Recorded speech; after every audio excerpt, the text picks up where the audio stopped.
La fondation Olangi Osho a commencé au Canada en 1995, exactement le 27 avril 1995 que nous avons eu le statut, que nous avons été agréés par Industrie Canada à l'époque, aujourd'hui Corporation Canada. Je vais revenir sur le nom, ça n'était pas Fondation Olangi Osho Canada. Ça a commencé par la fondation Olangi Osho Foundation. Alors, c'était de 1995 jusqu'à 2011 où nous avons changé pour qu'elle devienne la Fondation Olangi Osho Canada, Olangi Osho Foundation Canada. Donc, ça a commencé à Montréal et après 3 ans de fonctionnement, ça a été fermé. C'est à partir de l'année... Il n'y a pas eu d'activité en fait. Ça a été fermé, il n'y a plus d'activité. En 2000, les activités de la fondation ont repris. Cette fois-ci, avec l'instruction des parents, papa a demandé à l'époque aux missionnaires qui étaient ici, le couple Kabé, il leur a demandé de recommencer les activités de la fondation à Ottawa. Et c'est ainsi que nous avons changé le siège social pour le transférer de Montréal à Ottawa en 2010. Si vous pouvez regarder dans la Gazette, qui est comme notre journal officiel au Congo, vous verrez la date officielle du changement de siège de Montréal à Ottawa, cette année-là. Avant, nous étions régis par la partie 2 de la loi sur la corporation. À partir de 2010, le gouvernement canadien a changé la loi pour nous mettre ce qu'on appelle aujourd'hui la partie 2, devenue la loi sur les organismes à but non lucratif. C'est la loi qui nous régit en ce moment.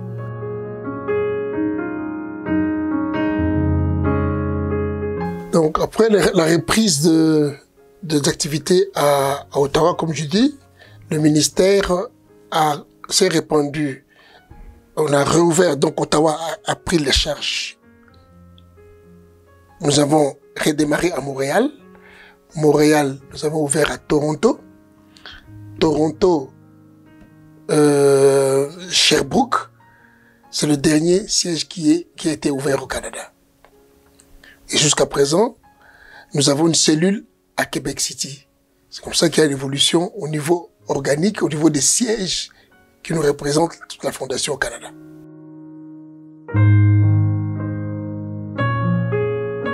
Administrativement, la Fondation est organisée enfin,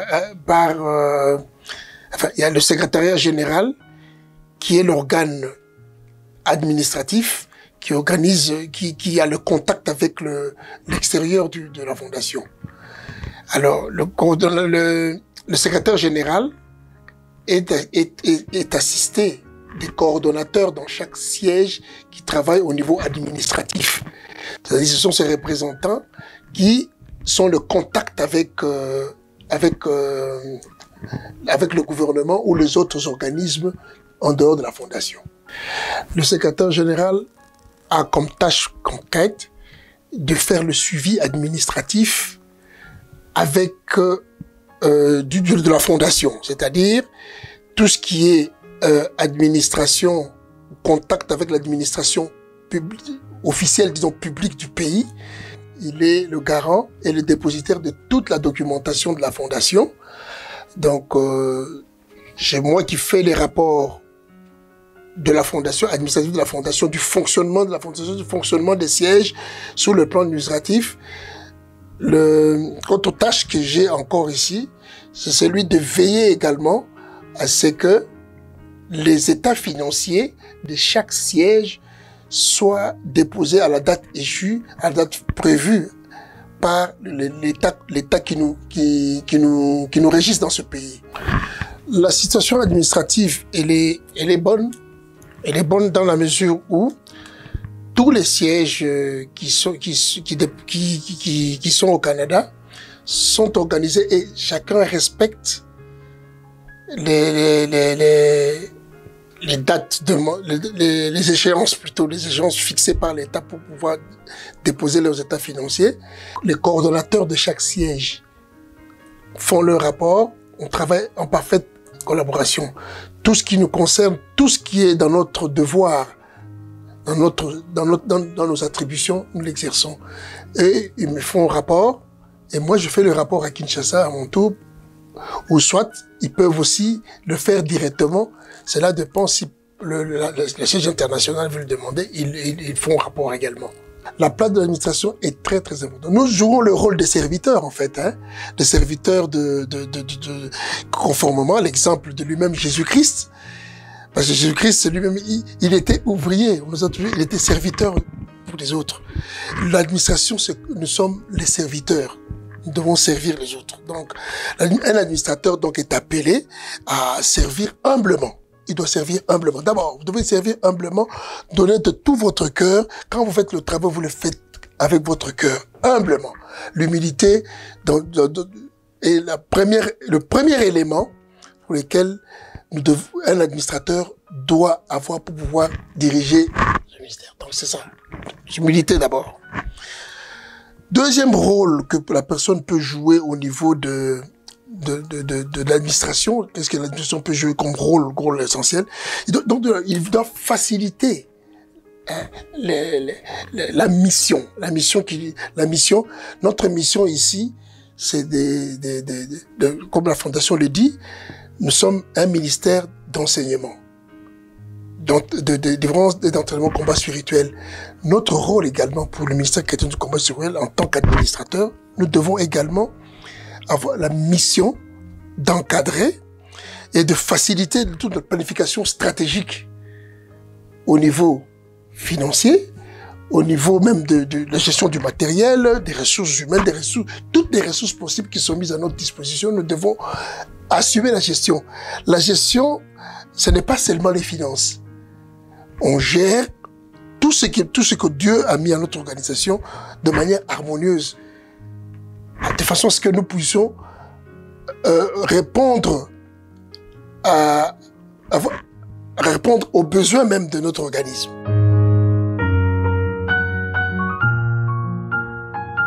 Il y a deux volets, le volet administratif et le volet spirituel. Donc, le volet administratif, ce sont les administrateurs qui sont nommés, qui m'accompagnent dans le travail de la gestion journalière de l'organisme. Les administrateurs sont par exemple les trésoriers, les femmes de la trésorerie et certains administrateurs qui sont comme des conseillers autour du secrétaire général. Mais le deuxième volet, nous avons le volet spirituel. C'est celui-là qui prend l'ampleur, qui fait partie de notre même existence ici. Au Canada, le côté spirituel, nous avons ce qu'on appelle le corps missionnaire.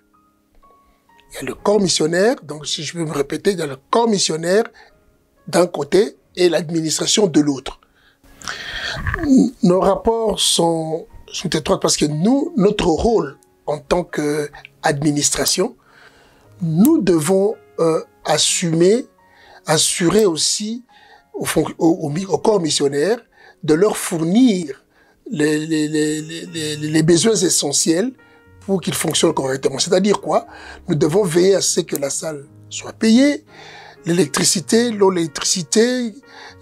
téléphone, l'Internet, tout ça nous devons assurer au corps missionnaire toutes les dispositions, on met à leur disposition tout ce qu'il faut pour faciliter leur travail.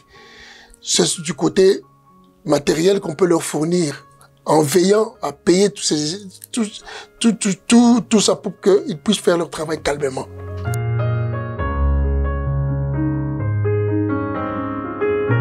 Nous avons de très très bons rapports. Pourquoi est-ce que je dis cela? Parce que le Canada,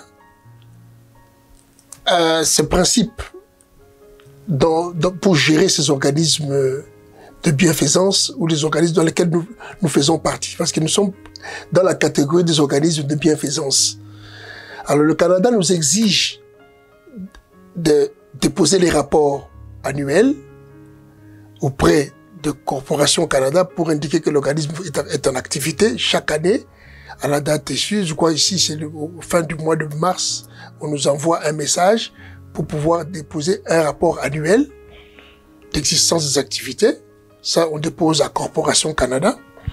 Et il y a aussi le rapport financier que nous déposons auprès de Revenu Canada. Ça, c'est un rapport détaillé de tout ce que nous avons reçu comme don par la Fondation. Nous ne recevons pas une subvention quelconque. Nous fonctionnons avec la contribution des membres. Alors, pour cela, l'État est très regardant avec ça. C'est comme ça que, quand vous irez sur les sites même de Revenu Canada, vous verrez dans la transparence dans laquelle nous vivons avec l'État en déclarant tout ce que nous avons reçu de nos membres. Chaque année, c'est déclaré au niveau de Revenu Canada et ils savent ce que nous voulons. Alors, au vu de ça, de ces rapports, de cette transparence vis-à-vis et du respect des échéances avec le gouvernement Canada, nos portes nous sont ouvertes partout. Autrement, c'est que chaque année, le Parlement du Canada, les politiciens canadiens, les députés organisent un déjeuner de prière. Et la Fondation est chaque année invitée et nous y allons pour représenter notre organisme. Et cela, c'est pour être conforme avec les lois du pays parce que, comme on dit toujours, Jésus-Christ est venu accomplir, la loi n'est pas venir abolir la loi. Nous sommes là, nous suivons les règlements de ce pays et toutes les invitations qui nous invitent, nous y allons.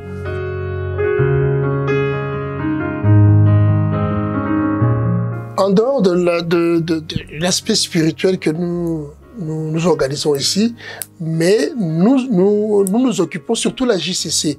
La JCC a organisé il y a deux ans et ils font le suivi. Ils ont commencé à peine 2 ans à aller remettre les dons, les dons en nourriture aux désœuvreux, aux personnes, aux sans-abri, voilà, aux sans-abri, voilà le terme que je voulais, aux sans-abri d'Ottawa. Ils ont fait cette activité 2 fois de suite. Cette année encore, ils vont essayer d'organiser cette activité-là. Pendant l'été, évidemment, nous collectons les vivres, les dons qui viennent de nos membres, qui amènent soit en nature ou en argent, et on organise cette activité.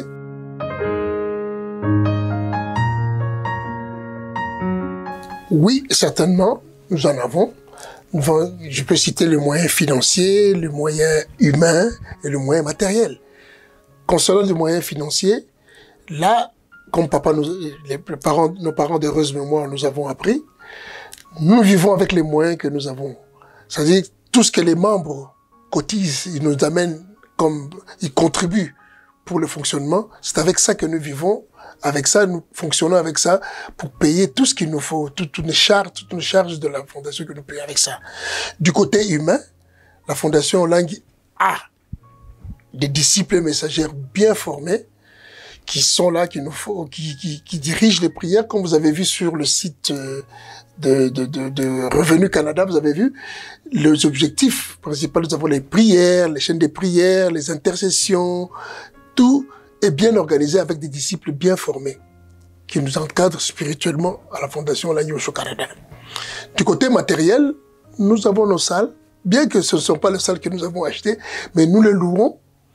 Régulièrement, nous payons nos loyers et ils sont bien équipés avec de l'équipement qui nous permettent de diffuser l'information, de propager de faire l'évangélisation de notre message. Et j'ajouterais également que au niveau même nous avons des projets, nous avons un comité de construction qui est suffisamment bien lancé et avec un projet d'achat de nouvelles bâtisses qu'on doit avoir dans l'avenir. Donc nous sommes structurellement bien organisés.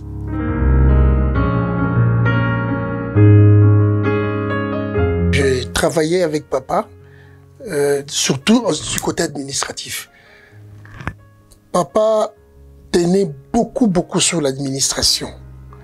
Pourquoi? Parce que, selon lui, au départ, il disait que la fondation est née après que le ministère du Congrès et compagnie. Donc il fallait venir accrocher l'administration dans un ministère qui était déjà né. Alors papa tenait beaucoup sur l'administration. Parce que l'administration, comme nous avons dit tout à l'heure, c'est ce qui permet à un organisme une visibilité vis-à-vis de l'État. vis-à-vis qui régissent. Alors, papa tenait beaucoup à mettre une administration saine et une administration impeccable au niveau de la fondation. Ça, c'est ce que je peux vous dire, que j'ai eu à travailler avec papa sur plusieurs dossiers concernant les statuts. Alors, qu'est-ce qu'il faut pour qu'une administration soit mise? Il faut qu'il y ait des règles.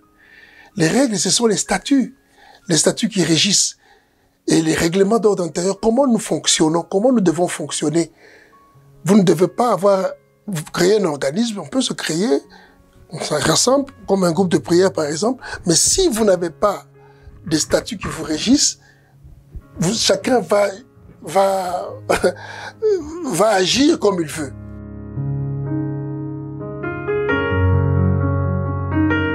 Nous voulons demander à tout le monde que nous puissions être conséquents envers nous-mêmes.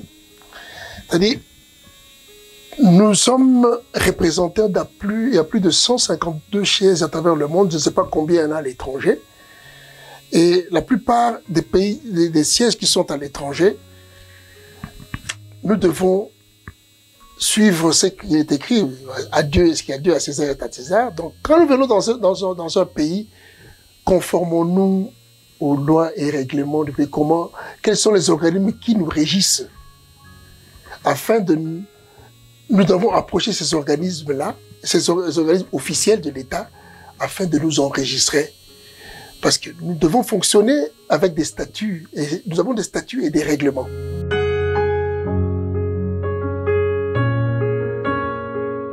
Je voudrais terminer mon message en lançant un vœu ardent à Papa Alain Gabriel Olangi, notre président. C'est que c'est de voir un jour organiser une rencontre de tous les responsables administratifs de la Fondation, afin que nous puissions ensemble voir comment nous pouvons échanger les expériences sur la gestion administrative de nos sièges. Chaque pays a ses réalités. Si je rencontre le responsable du Bénin ou du Cameroun, celui du Tchad ou d'ailleurs, cette exchange d'expérience va nous amener très loin afin d'élaborer au finish un vade-mecum qui pourra nous permettre, nous, en tant que responsables administratifs, de gérer nos entités administrativement comme il le faut.